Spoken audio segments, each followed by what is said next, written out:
Assalamualaikum warahmatullahi wabarakatuh. Alhamdulillah, wassalatu wassalamu ala sayyidina Rasulillah wa ala alihi wa sahbihi wa mawala wa ba'd. Jamaah sekalian, khususnya para Sivitas Akademika Fakultas Keguruan dan Ilmu Pendidikan Universitas Mula Warman Samarinda yang insya Allah semuanya dirahmati Allah. Alhamdulillah kita bisa berjumpa kembali di pertemuan yang kedua ini dalam kajian tentang akidah ya. Nah, bagi Bapak Ibu yang baru bergabung, kita membahas tentang akidah dengan merujuk ke kitab Aqidatul Awam. Nah, kitab yang mungkin bisa dikatakan kitab wajibnya anak-anak pesantren ya. Nah, dari segi penamaannya saja memang ini dikhususkan bagi orang-orang yang baru belajar akidah orang-orang awam yang dikarang oleh Sayyid Ahmad Al-Marzuki Al-Maliki yang bermazhab Maliki Al-Makki yang berasal dari Makkah Al-Mukarramah. Nah, sebagai review pertemuan sebelumnya sudah dijelaskan juga asal muasal latar belakang penulisan kitab ini, yang mana memang menurut pengakuan ulama, kumpulan bait-bait syair ini disusun berdasarkan bimbingan langsung dari Rasulullah SAW melalui mimpi. Jadi Rasulullah mendiktekan kepada Sayyid Ahmad Al-Marzuki, kemudian beliau menghafalnya. Nah, terciptalah kumpulan bait-bait syair ini. Kalau di sini ada 57 bait ya, syair. Nah, ini syair-syairnya. Ada 57 bait syair yang memang berisi penjelasan tentang akidah, tentang tauhid, tentang keimanan yang wajib diyakini oleh seorang muslim. Nah, karena ini bait-baitnya singkat, sehingga tentu butuh penjelasan yang lebih lanjut. Nah, makanya di setiap bait ini, di halaman-halaman berikutnya nanti akan selalu ada penjelasan. Seperti di sini, asyarah. Dan yang menjelaskan ini adalah ulama besar juga, yaitu Sayyid Muhammad bin Alawi Al-Maliki, seorang ulama besar, Sunni, ahli hadis dari Mekah juga, yang sudah sangat dihormati di dunia Islam, karena banyak ulama-ulama besar di dunia yang berguru kepada beliau. Nah, karena itulah, mari kita sama-sama membacakan Al-Fatihah untuk mendapatkan keberkahannya, dan kita niatkan juga bacaan kita ini untuk guru-guru kita, orang-orang tua kita, dan juga orang-orang yang berjasa dalam kehidupan kita. Ala hadhihi niyah wa ala kulli niyatin salihah. Al-Fatihah. Bismillahirrahmanirrahim.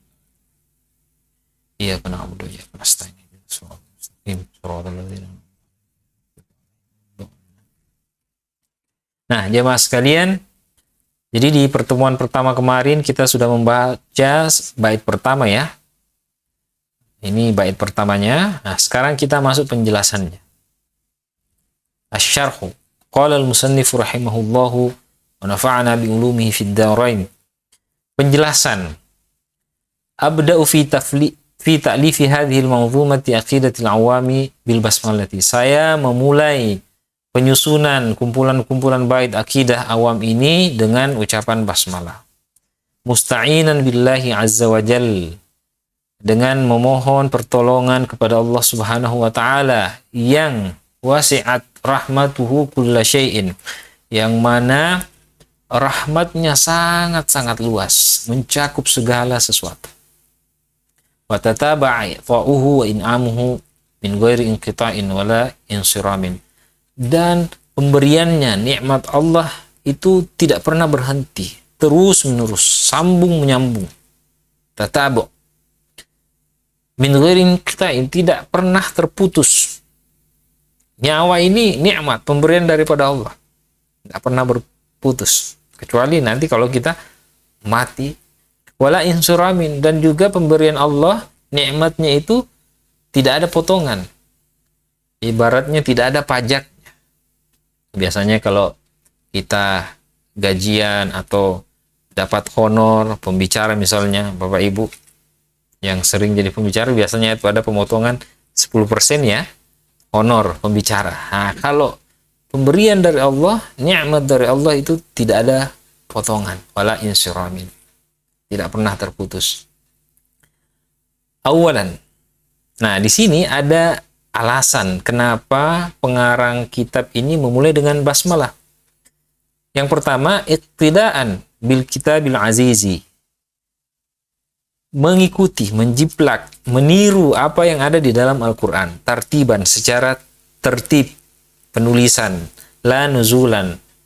Tapi bukan secara kronologis turunnya. Nah, maksudnya apa?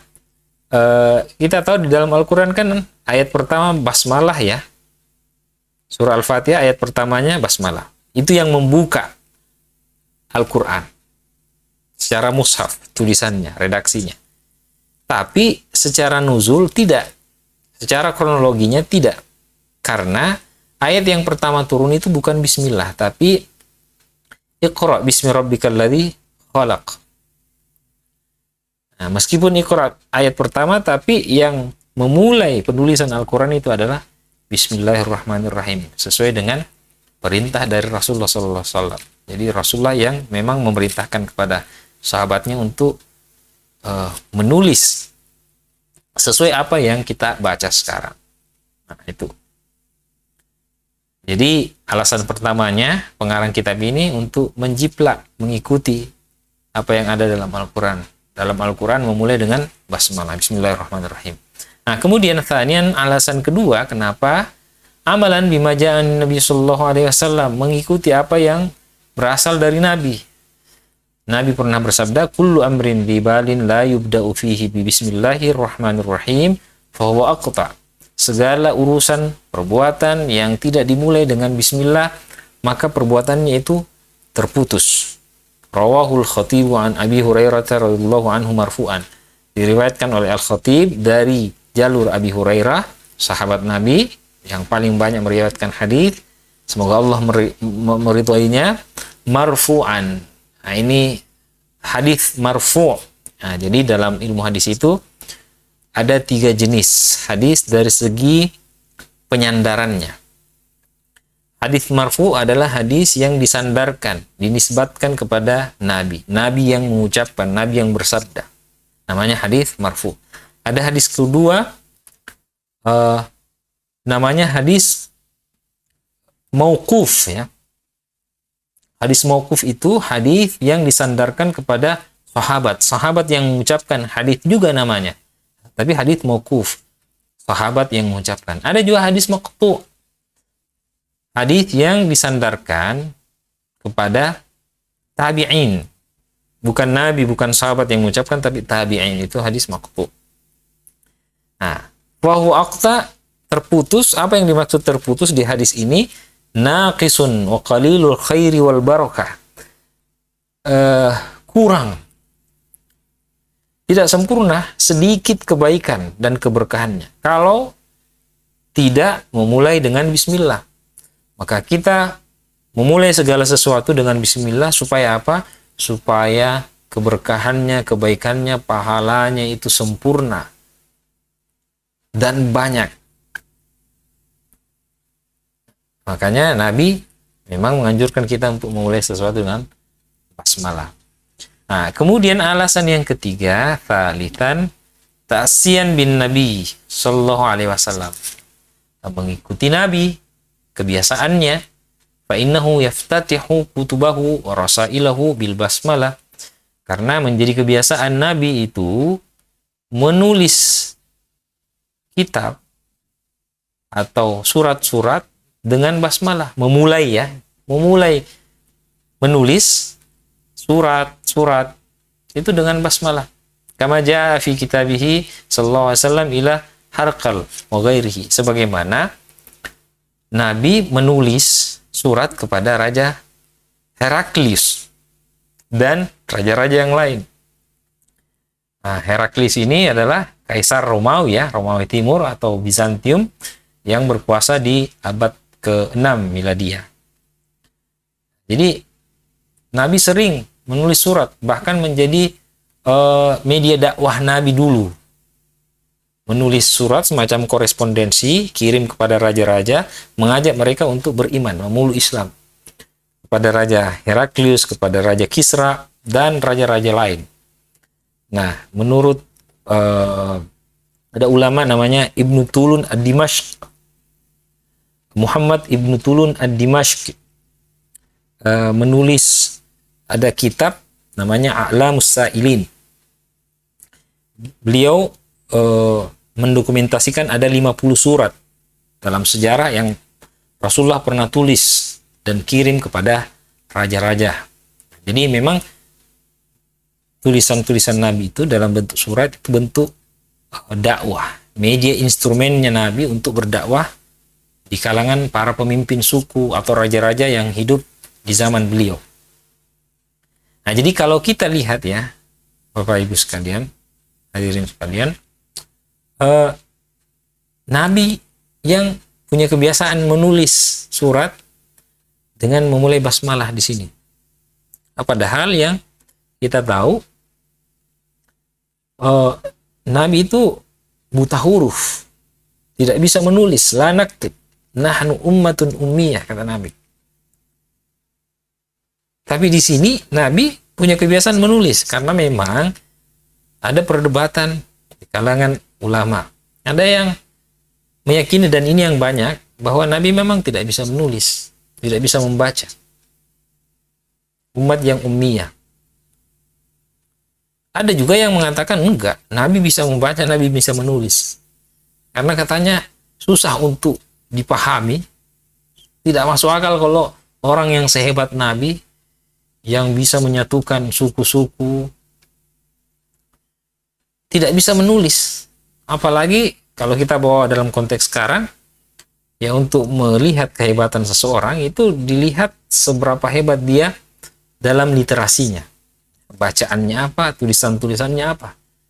Kan lucu kalau katanya Nabi tidak bisa menulis. Malu juga sama orang-orang barat sana. Bisa jadi ejekan kepada umat Islam. Nabinya yang dibangga-banggakan itu tidak bisa menulis. Nah, tapi bagi yang meyakini bahwa Nabi itu memang tidak bisa menulis, tidak bisa membaca, ini sebagai bukti bahwa memang Rasulullah dibimbing langsung oleh Allah.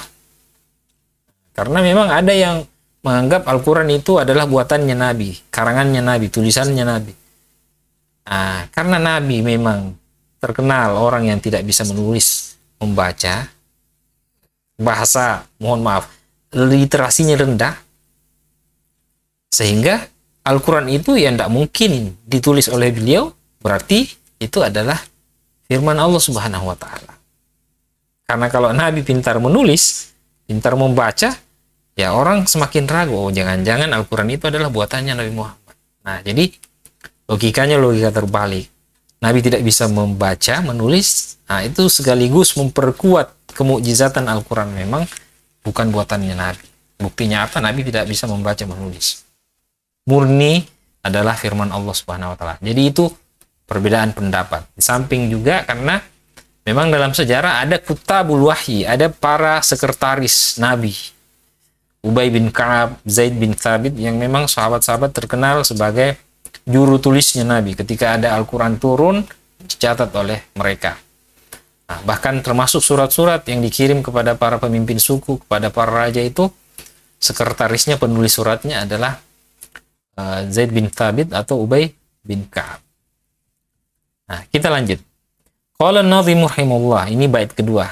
Berkata sang pengarang, penyusun bait. Alhamdulillahil qadimil awwali wal akhiril baqi bila tahawuli. Segala puji bagi Allah yang qadim, yang terdahulu, yang awal, wal akhir, yang baqi, yang kekal, bila tahawul, tidak ada perubahan. Nah, itu bait kedua. Al-mufradat, makna kosakata. Alhamdu lugatan, secara etimologi, secara bahasa. As-sana'u bil lisani alal jamil ikhtiyari. Pujian dengan lisan, ucapan, terhadap keindahan, kebaikan, al-ikhtiyari, yang muncul karena kesadaran, tanpa paksaan. ma'diyat ta'zim, yang disertai dengan rasa mengagungkan, pengagungan. Sawa'un kana fi muqabilati ni'matin amla, baik itu disertai dengan nikmat ataupun tidak. Jadi alhamdulillah itu adalah ucapan rasa syukur, pujian kepada Allah yang memang pantas dan layak untuk dipuji dengan keagungannya, keindahannya, dan ucapan yang diucapkan itu adalah ikhtiari, tanpa paksaan. Jadi pujian yang bukan dipaksa.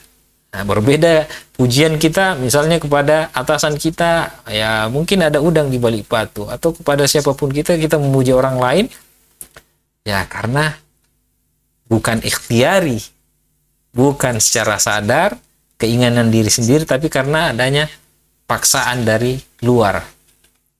Alhamdulillah itu pujian memang dengan penuh kesadaran, tanpa adanya keterpaksaan. Dan disertai dengan pengagungan.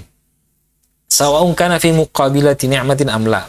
Baik itu ada nikmat yang kita dapatkan ataupun tidak. Jadi kalau dapat nikmat, alhamdulillah, tidak dapat nikmat juga alhamdulillah. Jadi maknanya lebih umum.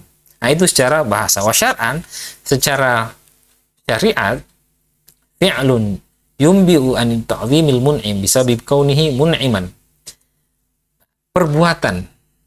Tadi secara bahasa, ini secara syariatnya. Alhamdulillah adalah perbuatan yang muncul dari pengagungan atau mengagungkan yang pemberi nikmat. Bisa babi kaunihi mun'iman, karena memang dia zat yang memberikan nikmat, tidak ada yang lain. Walau ala ghairil hamid wasawa'un, nah, sama tadi. Wasawa'un kana al-fi'lu dzikran bil lisani.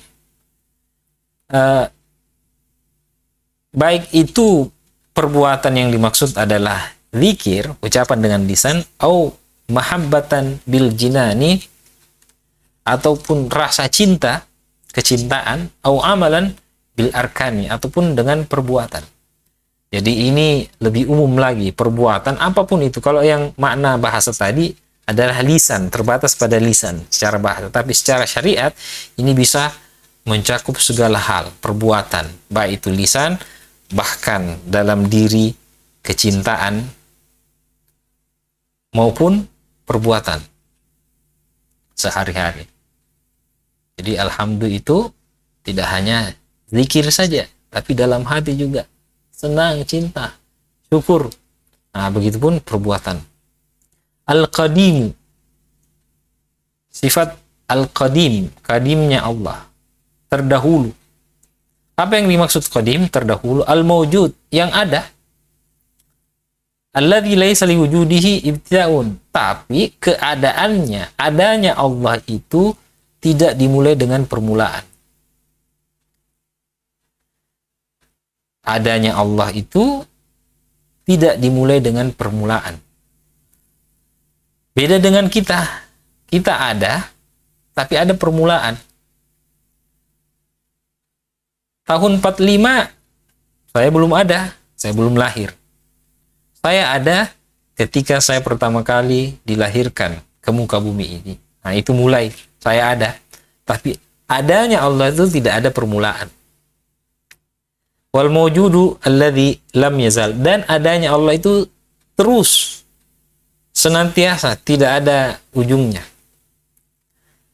Nah, itu yang dimaksud Al-Qadim. Ada yang tidak ada permulaannya. Al-awwalu, yang awal, qabla kulli syai'in, sebelum segala sesuatu, bila bidayah, tapi tanpa permulaan.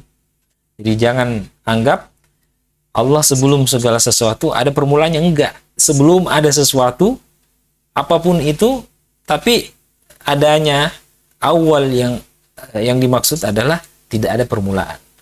Al-akhiru, begitu pula akhir, setelah nanti segala sesuatu, tapi tidak ada akhirnya, bila nihayah. Al-baqi, yang kekal, abadi, ad-daim, yang senantiasa terus menerus. Alladzi la yazul, yang tidak akan hancur, yang tidak akan musnah, tidak akan hilang. bila tahawuli, bila tagayyuri, yang tidak ada perubahan, tidak mengalami perubahan. Nah, beda dengan kita manusia, selalu mengalami perubahan sikap, perubahan tubuh, kecil, anak-anak, remaja, dewasa, tua, mati. Nah, itu ada perubahan pemikiran. Jadi sifatnya manusia itu ya namanya juga manusia. Kehidupan ini pasti berubah, ada perubahan. Nah, makanya biasa diistilahkan perubahan adalah keniscayaan.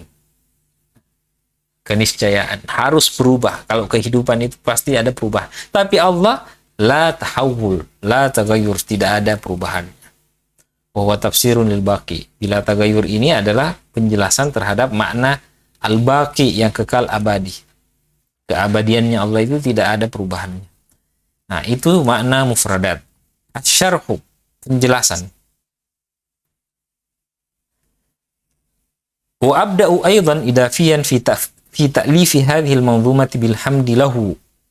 Dan saya memulai juga menambahkan basmalah tadi dengan alhamdulillah.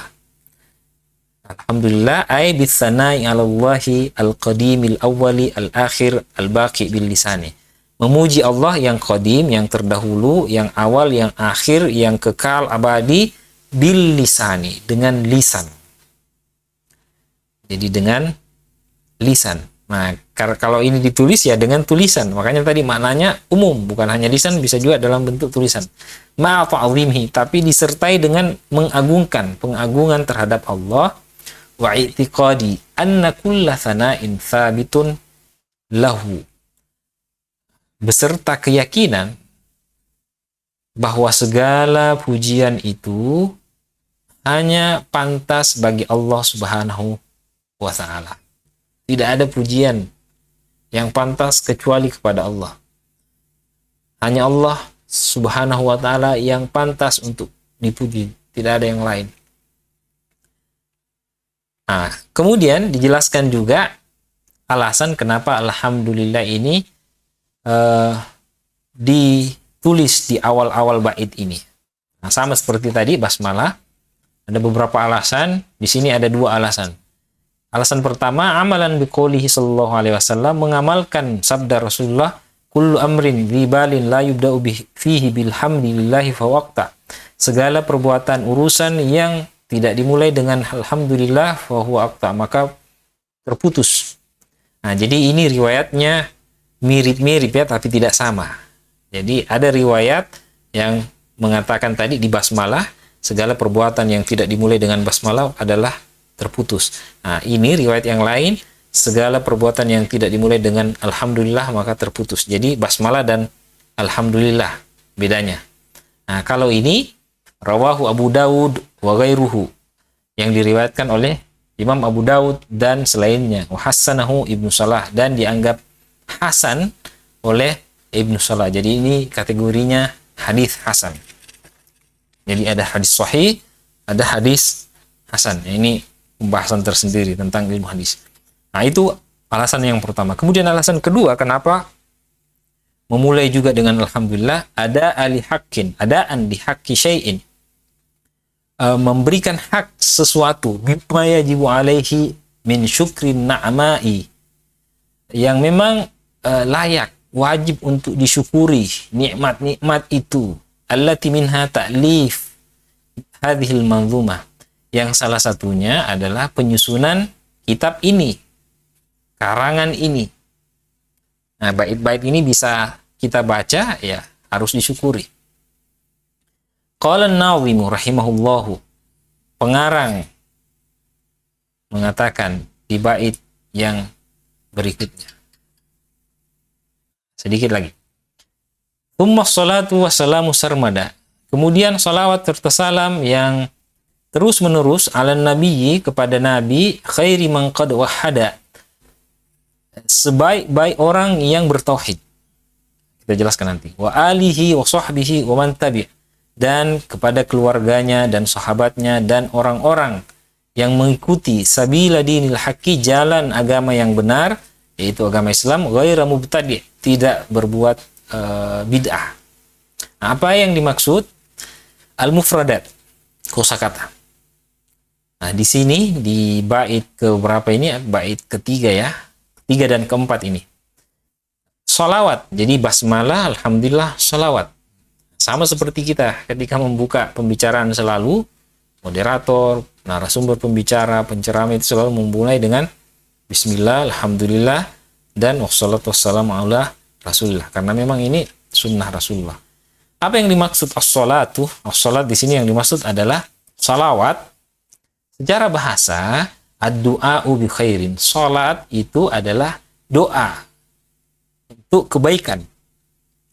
Fa idza udhifat ilaihi ta'ala kana ma'naha ziyadatul in'ami al-maqrun bit-ta'zim wa tabjil.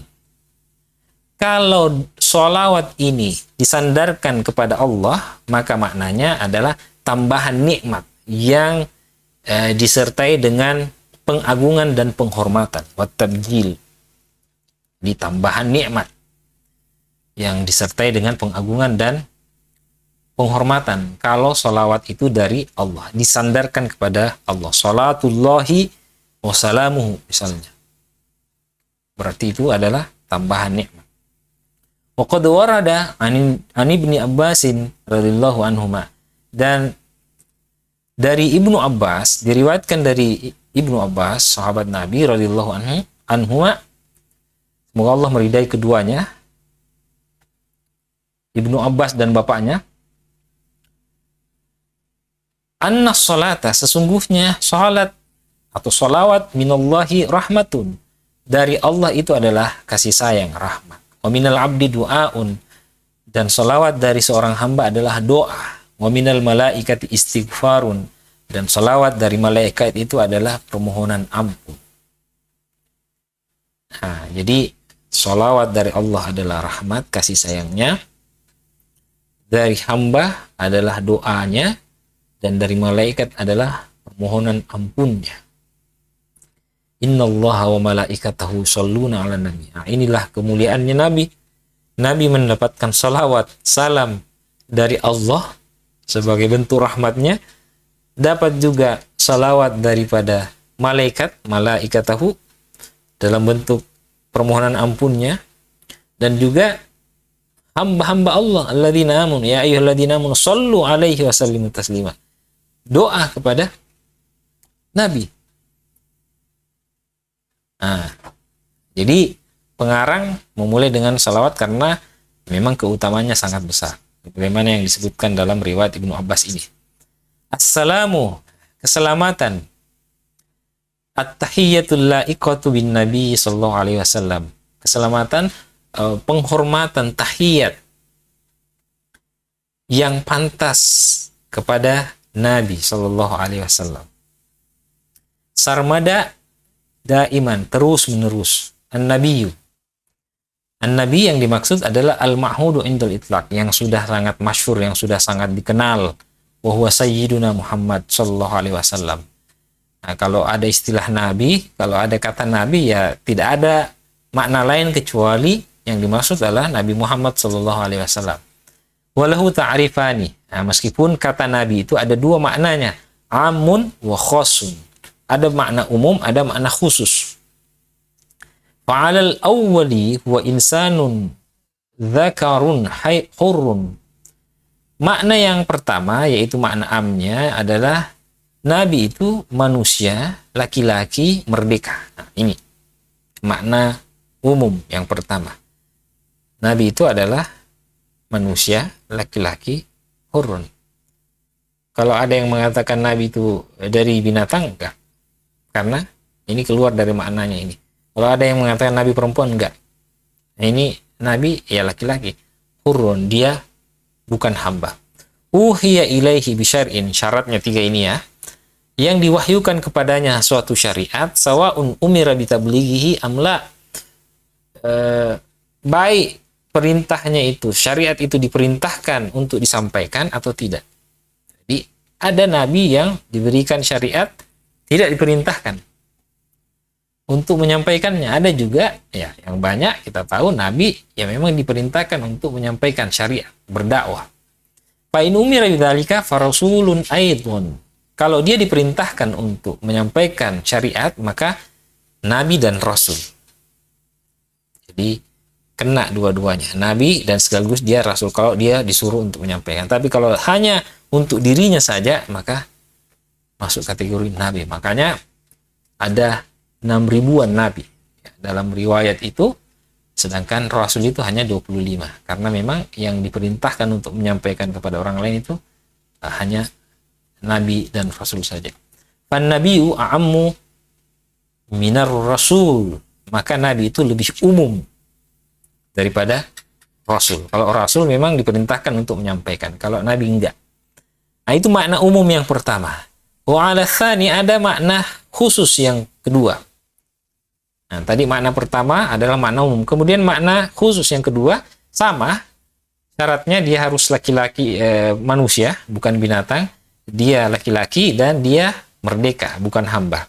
Uhiya ilaihi bisyar'in, yang diwahyukan kepadanya syariat, liya'mala bihi fi nafsi, yang dia itu mengamalkan untuk dirinya, dalam dirinya, secara personal. War rasulu, sedangkan rasul itu, nah itu nabi, dia amalkan dirinya secara personal, syariat itu.